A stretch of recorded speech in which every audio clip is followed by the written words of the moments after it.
Morning, good afternoon, or good evening, depending on what time you are tuning in. My name is Rachel Goldsworthy, and today, new beginnings.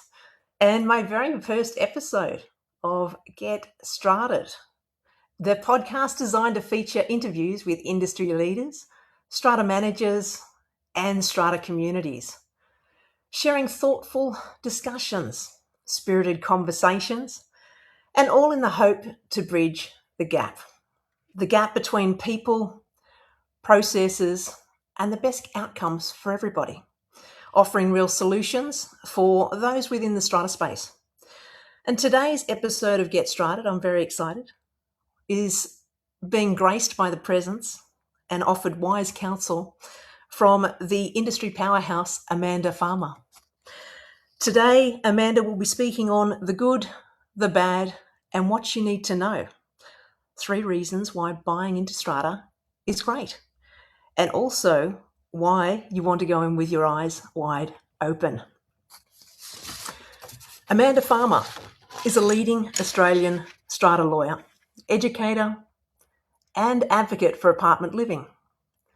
As the owner of Lawyers Chambers, a strata-focused legal practice in Sydney, Amanda has over 20 years' experience guiding owners, managers, and stakeholders through the legal intricacies of strata living and governance.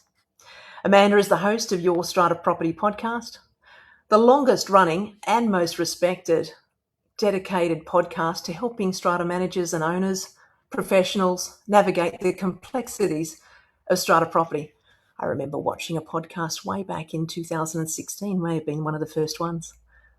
As a fellow and council member of the Australian College of Strata Lawyers, Amanda is widely recognised for her thought leadership and contribution to the field.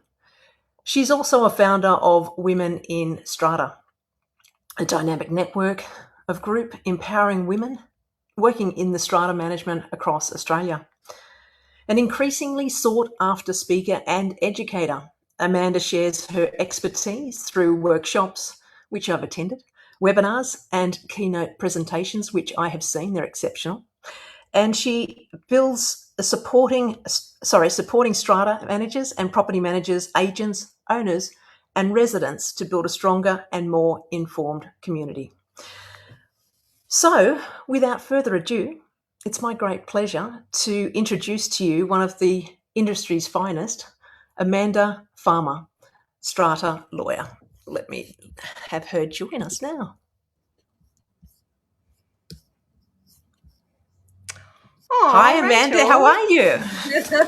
I'm great. Thank you for that very kind introduction. It is such an honor to be here as the very first guest on Get Strata'd. I love it. It's fantastic, isn't it? I'm so pleased that it was you, because you helped me with that journey on getting started. And I know it's probably going to polarize people with the way in which it's said, but just the same, that's all the fun and games what we have on the podcast. I love it. I think it's fabulous, and I can't wait to see where you go with it. So much to talk Yeah. about. Yeah, absolutely. And you've been in the industry for a while. I've spent a bit of time with you with the trainings. I'm part of the mastermind group that you have. I'm part of the webinars that I attend, the training sessions, the websites that you offer that have all of those resources available for not only strata managers, but also people within the industry, people that want to navigate, whether they're strata lawyers or whether they're lot owners that are just struggling with the idea of what strata is all about. And I guess that's one of the reasons why I popped you on today, because I thought you were the first person to introduce me to the strata arena, as it was. And equally, I believe that you're one of the most accomplished and well-versed strata lawyers in the industry and Australia. And I'm very happy to have you on the podcast today and share the must-knows, the do's, the don'ts, the good, the bad, and the ugly of strata. So over to you, Amanda. Tell me what you like about strata and maybe some of the things that are a bit challenge for people when they're getting involved with strata. Yeah. Yeah, look, I have been a strata owner, resident, investor, committee member, tenant. I think I've worn all the hats, and I'm wearing a few of those at the moment. Add to that strata lawyer, and as you say, educator of those in the space, strata managers, owners, committee members. So yeah, the last 20 odd years, I have been practicing in the strata law space, and I decided way back then that that's what I love to do. You know, as a young person, I worked for a general law practice. We did a little bit of everything, but maybe, you know, building up the strata side, about 25% of what we were doing back then when I was a student was strata, and that's where I fell in love with it. So when I started my own legal practice almost 13 years ago now, I decided that that was all that I would do, strata and strata law, strata and community titles law, as we call it. And I've never looked back. Plenty of work in that space, as I think you have probably worked that one out as well, Rachel. No end of interesting situations for us. Absolutely. So Absolutely. I think what you were doing a loved, 900-page affidavit just recently. It's scary in I itself. was. Yeah, we were emailing about our busy weeks, and yes, so I still do. You know, about half of my work on a day-to-day basis is still traditional legal practice, I would say, the billable hour, and I love working with individual owners. Is mostly what I do in my practice now. I tend not to work for body corporates or owners corporations. I leave that to the other strata lawyers. I do find that individual owners often don't have a lot of great representation options out there for lawyers, because the lawyers like to do the work for the buildings. They like to build those relationships, that pipeline of work through strata managers. That's good for business, but unfortunately can leave individual owners with not a lot of choice. Lawyers that they ring say, I'm sorry, I can't act for you, I have a conflict of interest. Yeah, they have a commercial conflict of interest because they might be getting a lot of work from the strata manager who manages that particular building, but they don't have a legal conflict of interest. So that's an unfortunate choice that I think some strata lawyers find they have to make. So I have, in the last few years, it does help me to deal with the demand for my services at the moment, to simply say, look, I only act for owners and I do refer buildings on to my colleagues. So, you know, having experienced strata from all different angles, I do live it, love it, as you like to say, Rachel. I've loved living in strata, love the convenience of it, the amenity of it. There's no need to mow the lawns, no need necessarily to put the bins out. And I bet You know, they love and having a strata lawyer in their complex as well, because you're on tap, which may or may not be a good thing for yeah, yourself. look, You're always on. I said I'm on my committee at the moment. Yes, I am still on my committee. I did in the last building that I bought into, I tried to keep a low profile, and my husband would say to me, sweetie, don't do it. Don't do it. You know, you already do too much of this, and you know you're not going to get paid.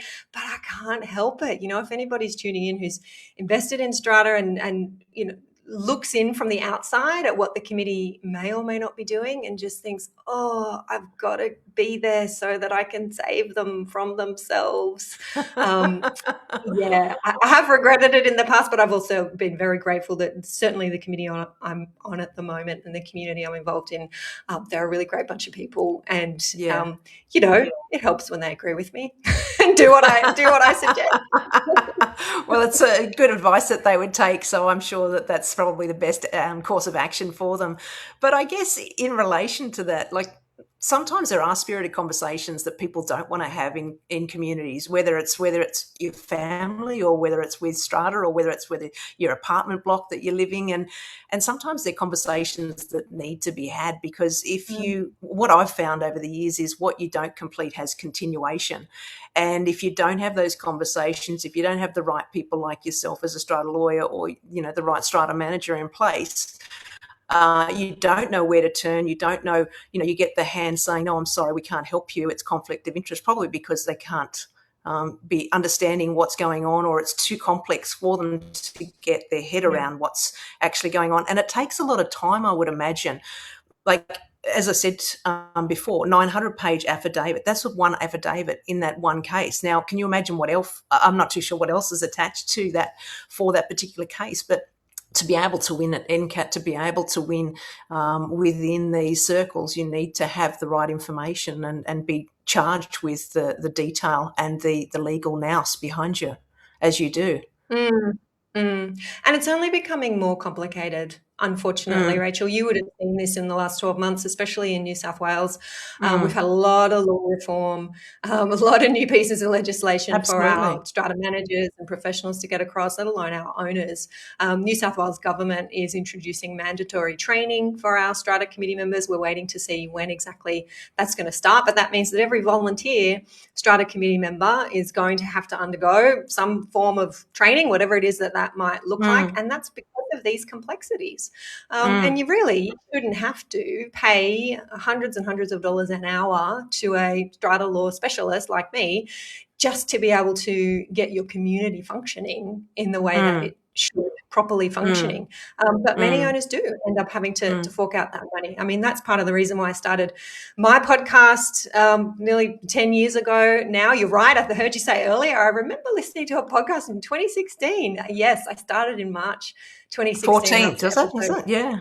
Yeah. Oh, well, maybe. You Yeah. know better than Yeah. I do. But we're nearly up to episode 472 400 or and something something. like Yeah. that. So, yeah, it's nearly been Yeah. 10 years, an episode each week.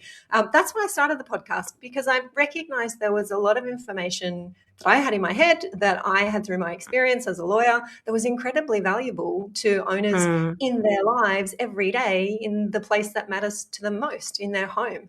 And a podcast is such a fabulous platform to easily impart that information to so many people. And as you know, that's then morphed into an online membership community and education services for both owners and strata managers. And it has just gone from strength to strength, which just tells me how complex it is out there and how much help is needed. And, you know, we can talk a little bit about the future of strata, but I do think that is where it's at, you know, people needing to be more Mm. educated, needing to understand. So I'm thrilled that more and more people like you, professionals, experienced professionals, are getting out there with their own podcasts and education services. It's awesome.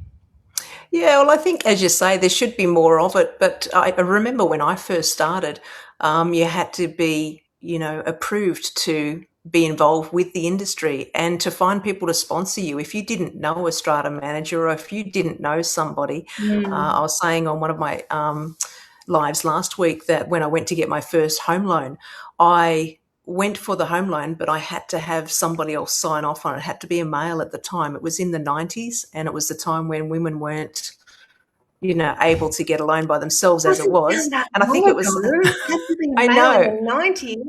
I Oh, that's know. awful. So, but now things have changed, and you can, do whatever you need to do and buy your own house or buy into your own strata apartment or whatever it might be with what you're doing. So times have changed, but times are changing in the future, as you said. And if people aren't up to date with what's going on with the changes of the governance, and I really think that it can be a minefield for people if they're not ready for that change, or Yeah.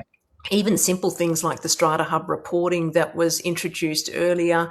And then, as you say, we're looking at the training for those strata committees, because a lot of times people, I'll put up my hand for the chairperson or I don't have to do anything, do I? I'll just turn up to the meetings, or not even that sometimes, or I'll just pop in a proxy. And you can't do that anymore. You have to be actively involved with the process to get the best outcome for people, isn't it? Yeah, it's very true. I have one of my resources that I have on my website is the number one thing that dramatically improves apartment living. That's the title of the ebook. And spoiler alert, the number one thing is a properly functioning strata committee. The strata committee is the linchpin here in these buildings. And having worked with so many buildings over the years, sat on committees myself, if you've got a committee that has people who are willing to contribute, as you say, at least turn up to the meetings, that respond to the emails, that offer their expertise, whether that's legal, accounting, engineering, architectural design, whatever it is that they can offer, making the time to do that to improve their community, being responsive to other owners, being responsive to their strata manager. I hear the strata managers Yes. say, Amanda, I just can't get the invoice approved or the work order sent out because the committee members don't respond on email. Everybody's lives Yes. are busy. Everybody's lives are getting more complicated. But, for those who are looking to buy into strata, that's what you want to be looking for, a good, solid committee, well-functioning committee. You can see that correspondence on the records. That's what I would be looking into Yeah. a building. Absolutely. Absolutely. And what are some red flags that you'd be looking at for buying into strata? Yeah, good question. There are still plenty of buildings out there right across the country that suffer from building defects. So our build quality don't have a great record with our residential strata apartments in this country. And, it's not isolated to Australia. I attend conferences around the world, and we're all singing from the same song sheet here about needing to improve that build quality. And we've done a lot of work in that space in New South Wales with the appointment of our now former Building Commissioner, David Chandler, who was very vocal about that. New legislation in place to ensure that quality for the future. But that's going to take a while. It's going to take a few years to see those buildings, better quality buildings, come off and have their plans registered. So you really want to be putting that on your number one priority list, to be checking the quality, making sure that a good developer, good builder with a good track record has built the place. If you're looking at something within sort of the last 10 years, I always say I look at older buildings. I look for the buildings that are like 40 plus years, because you kind of feel like you're past that. The only thing, this is another red flag, the only thing about that is at that 40, 50 year mark, the buildings are usually moving into some pretty significant renovations. So that's when the roof membrane, waterproof membrane needs to be replaced. That can be a $2 million job in some buildings. Yeah. The lift that has been there for 40 years needs to be replaced. These are expensive works. And if you've had a fairly complacent group of owners over those years, sometimes all of these things hit at once. So you want to just have a look at the history of the maintenance. Every building right across the country has a legal obligation to have a 10-year plan, whether it's called a capital works plan or a sinking fund plan. You want to get your hands on that plan, and it will show the maintenance that has been recommended for a 10-year period, whether that you're in the middle of that 10-year period or at the beginning or the end. And you want to be checking if that plan's being followed. Because here's the thing, legally it doesn't have to be followed. You've got to have a plan, but legally you don't have to follow it. So I find that most buildings don't. But if you're checking that the building is sort of, kind of on track, yes, we're due to do the lift in 2 years' time, or we were due to completely repaint and repair all the windows last year and we did that, that's great. That's what you want to be seeing. One of our specialties is taking on buildings that have had a negative balance and then bringing them back into the black, because a lot of them don't have the funds available. They don't understand why they have to have those funds available or why they need to follow that plan, as you mentioned. So have you had any circumstances where there's been buildings that they haven't been able to raise a special levy and the ramifications of that moving forward? And, there's big changes on the legislation coming up. So, yeah. Yeah. So look, buildings that can't meet their expenses when they are due have a couple of options. You've mentioned their special levy. Yes. So that's where there's going to be an out of the ordinary fundraising to be done. And for some buildings, that can be hundreds of thousands of dollars. In a small building, you might be an owner who's up for contribute 50 grand to that special levy. A building can decide whether that should be paid in one lump sum or in installments. But this is another thing to be aware of. If you're not used to strata, you're buying into a democracy, right? It's not up to you alone to make that decision. These decisions are made at general meetings, majority vote rules the day. So the majority of owners present and voting at that meeting can decide, it's going to be $1 million special levy and we're all going to pay it in one lump sum installment and it's due in 30 days. That's kind of scary if you can't get easy access to funds. The other option is a strata loan. So these are unique financial products that are available to strata buildings. There's no security required. You don't end up with a mortgage on your title. This is the loan that is made for, it could be a 10-year period, it could be a 5-year period, it could be multiple millions of dollars that these loan providers can lend to an owner's corporation. And then that loan has to be repaid over that period of time, principal and interest. The interest is generally pretty high relative to what the cash rate is and what you could usually get on a home loan these days, 9 or 10% they can go up to. But that is, I'm seeing an increasingly popular option while people are struggling a little bit with cost of living and cash flow considerations, turning to a strata loan. Fast access to cash, easing out those payments over possibly 10 plus years, just however being aware that there is interest involved in that as well. And that's a good point and a segue into the levies that are coming up and the options for financial hardship, because we've noticed ever since COVID that we've had a lot of people that have struggled to pay their levies and haven't had options to make those payments. But the change in that legislation to have to include that and have to be very mindful and compassionate to people's needs and what they're going through at the moment. Yeah, so you're talking about there, Rachel, the new law that requires our New South Wales owners corporations to consider payment plans for people who may be suffering financial hardship. So it is no longer possible for a building to say, no, we don't do payment plans. Payment plans are banned. We expect everyone to pay their levies on time, or you're in arrears and we're going to sue you.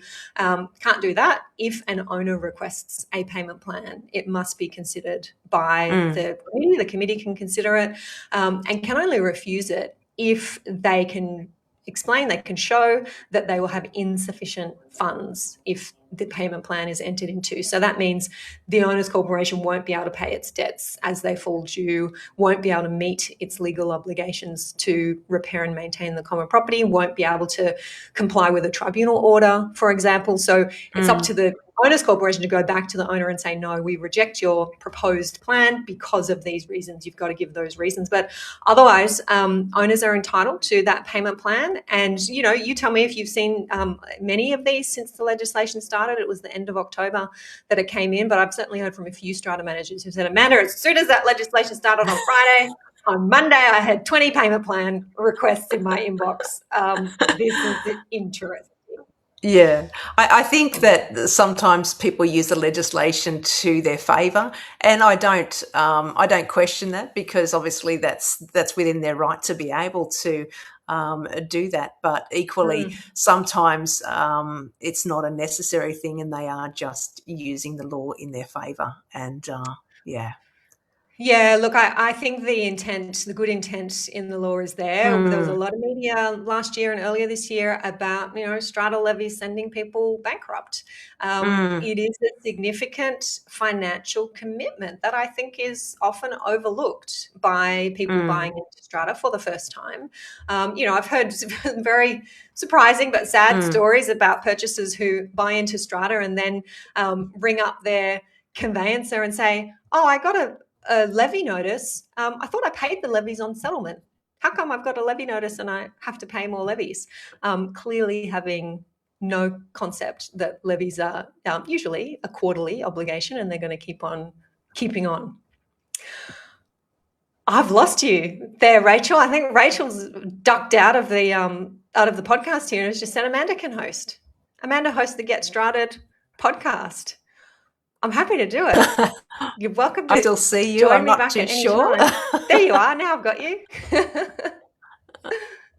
You got me. I think it might be your internet. Tricky connection there, There, Rachel. I'm not Amanda, sure you're if sort of that's, going a little bit if that's fuzzy. me, if I'm still going out clearly. You know, if I'm still going out clearly, I'm tricky more than connection, happy but that's to keep right. going. I appreciate.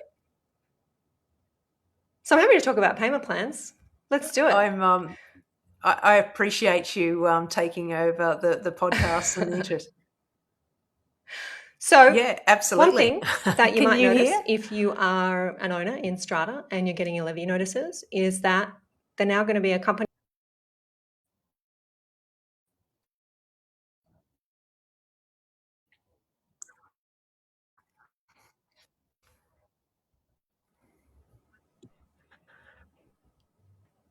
And talking about financial hard statements, and she's dropped out. She's come back. So you're I'm back. back.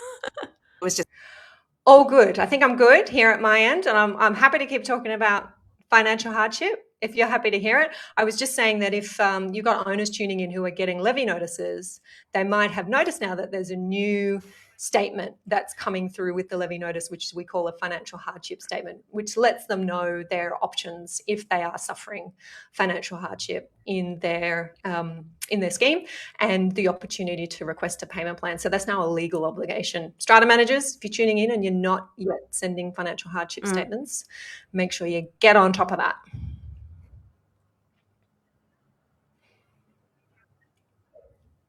Yeah. that you had to do or does each day, and what a strata lawyer has to do. Are you finding with the governing bodies there's a lot of things out there that some strata managers or some strata of, and that's a real learning curve for everybody? And one of the reasons why you started the podcast and the membership, you know, availability for people to get access to. I'm not getting every word. Some resources available for everybody. I think her internet maybe. Yeah, I'm not getting every word of that. Sorry, Rachel. But I think you were asking me about whether there's enough resources out there for strata managers or enough support for them with all of these changes that are happening. Yep. That's Yep. right.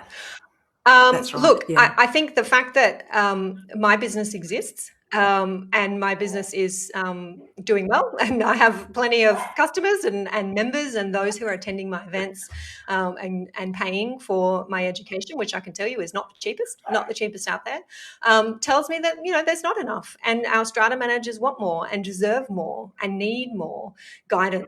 Whether that's from each other. And, you mentioned our mastermind that we're trialing at the moment. That is a group of peers, strata managers who are coming together to share their experience. The open and generous sharing that goes on in that group has just blown me away. Sharing what you're doing in your businesses, how you're dealing with your clients, how you're managing team members.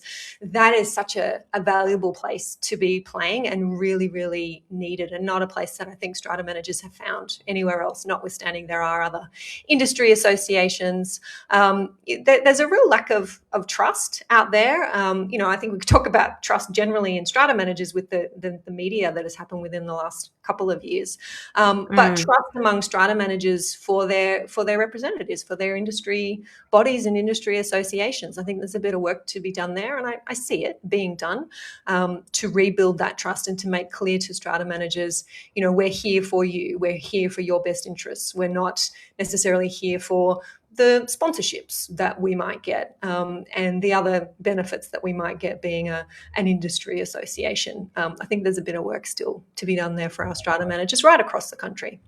I think too, over the years, things has changed. That landscape has changed, and people like yourself have become available to and seen that there's some sort of need in the industry to be able to deliver that information. Like, I know you've got, we're heading to the country again in March, are we, for the CPD points? You'll be in Mudgee, yeah, absolutely. I will be in Mudgee, and that's a great day because you get together. There's only 40 people, I believe, allowed in the room at the one time, and everybody shares a wealth of knowledge. Amanda has an amazing lineup of people that are well versed in strata, and you learn something. It's not just a tick the box and, oh yes, I've done my CPD points for the year, because I can't think of anything worse attending a CPD day that's boring in the first instance and is not relevant. I went to one strata training a couple of years back in one of the larger training bodies, and they used the word strata once in a 4-hour seminar.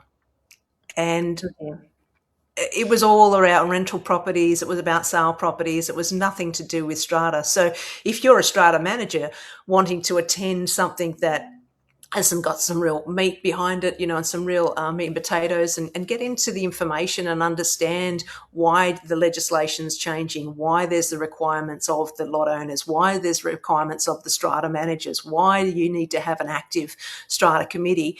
I think that these sort of round tables, like you're doing, the masterminds, the CPD point day, that there's only a small group of people, but we achieve so much together. Like even the VIP days that I've attended, they're just wonderful, because you're sitting around as though you're sitting around with your strata family, and you're openly having these conversations because you've had really strict conversations around, okay, well, what stays in the VIP day with Amanda stays there, and that's it. What goes on stays there, and you all help one another. And we've got groups that we've got outside of that that are still very much part of what you're doing. And as you said, very generous with the information that they provide. And a lot of people have been scared possibly fearful to share that information, or well, if they know, then they're going to be better than me, or this is going to happen, or that. And it's like sometimes none of that ever happens. The Yeah, most both of wonderful us, none things, of it yeah, happens. Yeah. that's right. Sometimes the most wonderful things can happen when you all work together, and your skill set may be different to my skill set, may be different to the next person's skill set. And if you all work together, you can achieve so much more and leverage off one another for the greater good, I believe.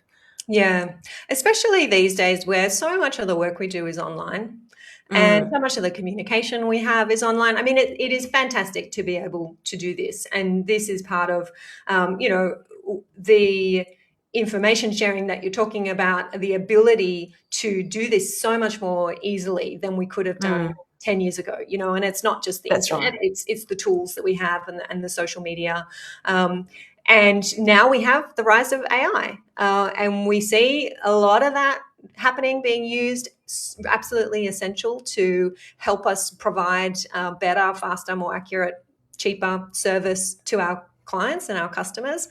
But it is another thing that can get in the way of that personal connection. So that's been a big focus of mine this year. I run an online membership community. We have hundreds and hundreds of owners and strata managers in our online platform that we're educating. There's a lot in there that is automated. There's a lot in there that is self-paced. And that is necessary, but also that human connection, that small group interaction, that personal sharing and deep sharing, and setting aside that time to sit around a boardroom table like we did at the VIP day in October, and to share those experiences, the good, the bad, and the ugly. We talked about what have our wins been in the last 90 days? What have our challenges been? How can we help each other with those? That doesn't happen through AI or necessarily online platforms. I really I trialed that small group experience in March last year. You were there, Rachel, in Mudgee, and then because of the success of that, I brought that back in October, and we'll be doing it again in March, because I just see so much need for that now, while we live in this increasingly electronic, automated, AI online world. Both necessary, but I think you got to have the both, and access to both options is important. Yeah. I think definitely right with the balance, because sometimes people can get, I mean, the amount of ChatGPT emails that I'll get, or, some sort of response to something, or, it's just straight out of the ChatGPT with the dash and the bolding and the, 20 Yeah. bullet points. And sometimes you have to humanize that AI and ask a question.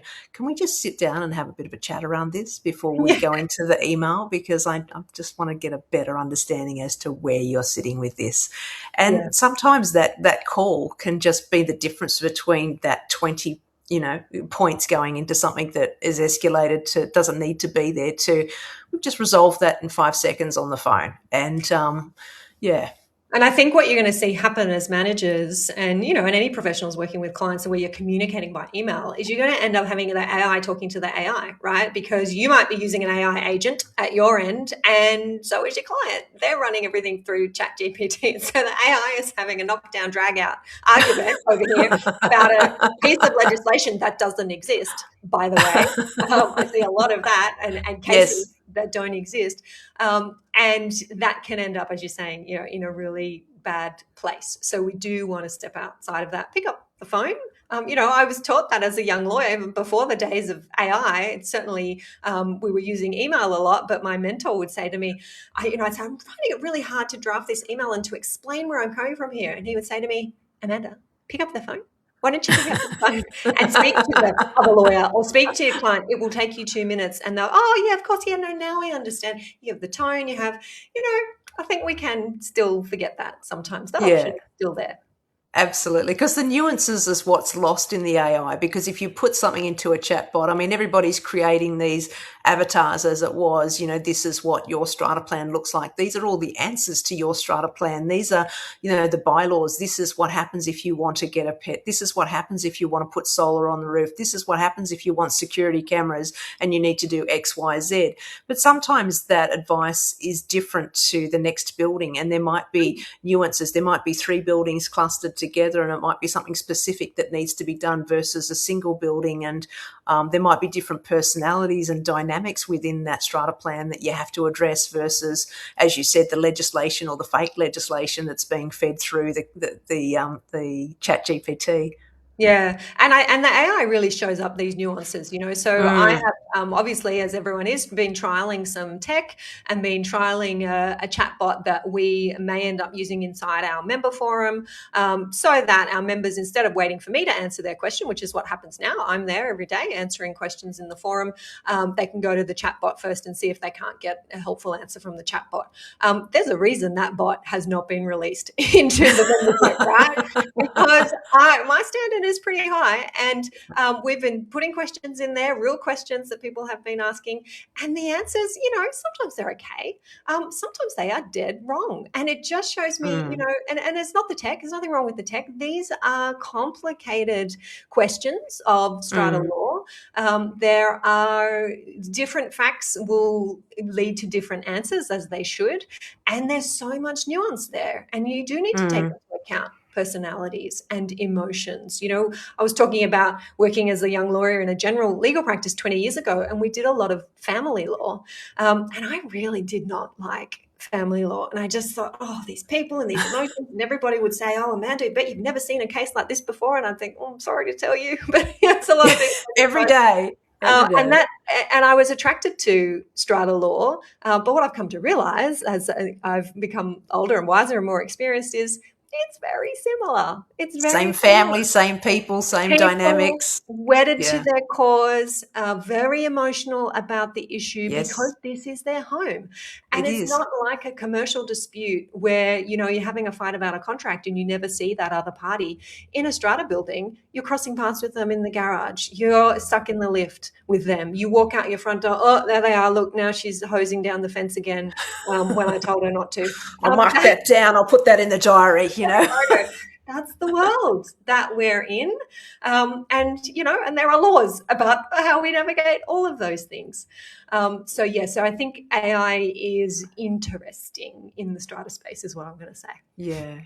And what do you see the landscape for 2026 for strata? I mean, obviously there's lots of changes and we've spoken and touched on those today, but is there anything that's glaringly obvious or something that you think people need to put on their radar for 2026 for something to work towards to polish that stone to make sure that it turns out to be a gem by the end of the year? Yeah. Well, look, I don't think things are going to get any easier in strata, I have to say.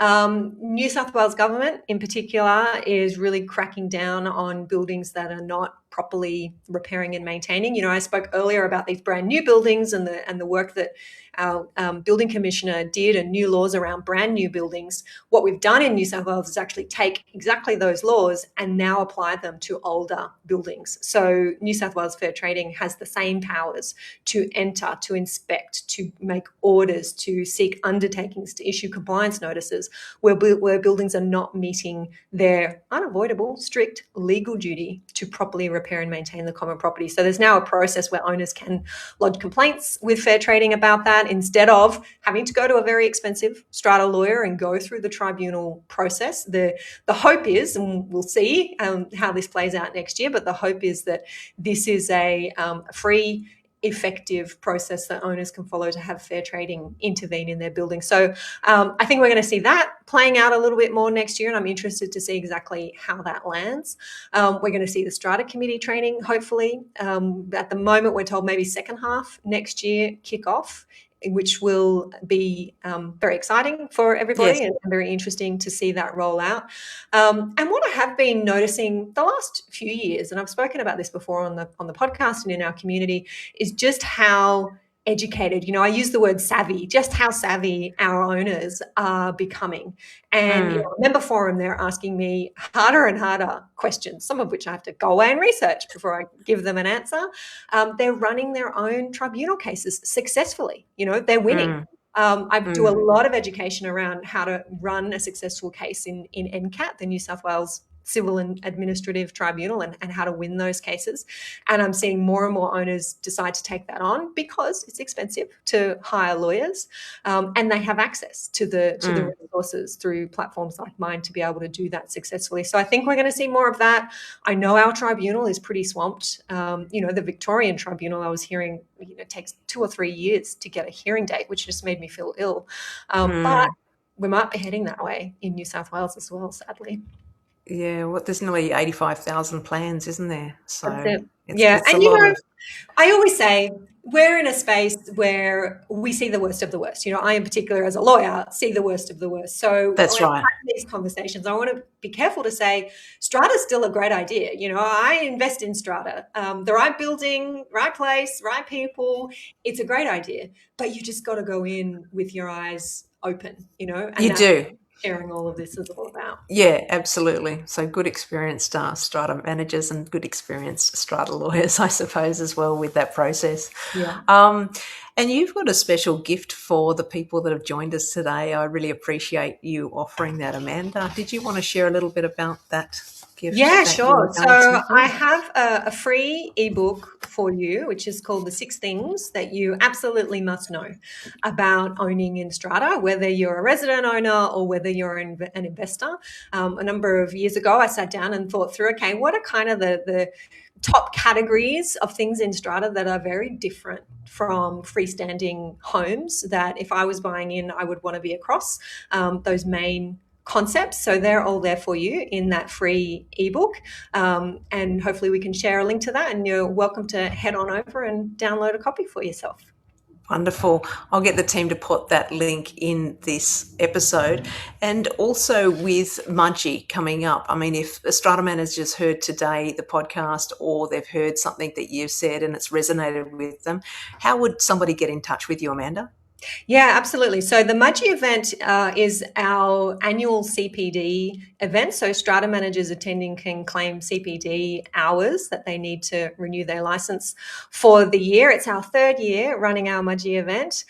We all get together, as you said, Rachel. We are restricted to 40 people in the room. So we usually do sell out for that event. It's happening on Friday, the 20th of March, 2026. It's going to come around pretty soon. And if you want to find out more, and if you want to grab what is now the last of the few tickets, you want to head to yourstrataproperty.com.au/CPD event. That's fantastic. And I would implore everybody to join Amanda and her crew because they're wonderful. They've got great teachings and you'll learn so much. And the CPD day the VIB day in itself is just the best because you get around the round table and there's only a small group of people chatting about things that matter within strata. And that was where this concept started. I started the company back in, I think, 2006, and it's taken me nearly 20 years to, start the podcast. But that idea was created back in one of the first VIP days that you had. So thank you, Amanda. I appreciate you giving me the inspiration to jump on and get this podcast started, and hopefully we'll get a few more of the people that have been involved with the VIP days and also your group on here. And I really appreciate your time today. Thank you so much, Rachel. You are an absolute action taker. You're right. You've come to my training days, and at those days, we always make commitments to take action. What is it that we're all going to do next to move our businesses and our clients forward? And you're always there saying, yep, this is what I'm doing. And then I see you at the next event. You say, Amanda, I've done it. And Get Strata'd is just one of those awesome things. So well done to you. And I look forward to listening to future episodes. Yeah, it's absolutely going to be so much fun, and I'm looking forward to Mudgee. And if anybody wants to get a copy of the ebook, we're going to pop the comments in for Your Strata Property, and we'll also send the link out to you for that ebook. Thanks again for your time today, Amanda. I really appreciate you and everything that you are doing in the industry. You're an absolute powerhouse. You're wise counsel, and you're simply a wonderful person, just a nice person that actually answers everything in the forums behind the scenes. It's actually Amanda that's typing in those answers. It's not her, practice manager. It's not anybody else. So we appreciate you doing what you're doing, Amanda. Keep doing it. Obviously, the podcast started in 2016. You're doing great things ahead, and you've got some good cases that you've won some really strong positions in what you're doing, and we're really looking forward to seeing what you're going to be doing in the new year, and I'm looking forward to being part of the VIP day in Mudgee with you. So thanks again. I really appreciate it, and that's it for us today. Take care of yourselves and each other, and we look forward to catching up with you on the next episode. Bye for now.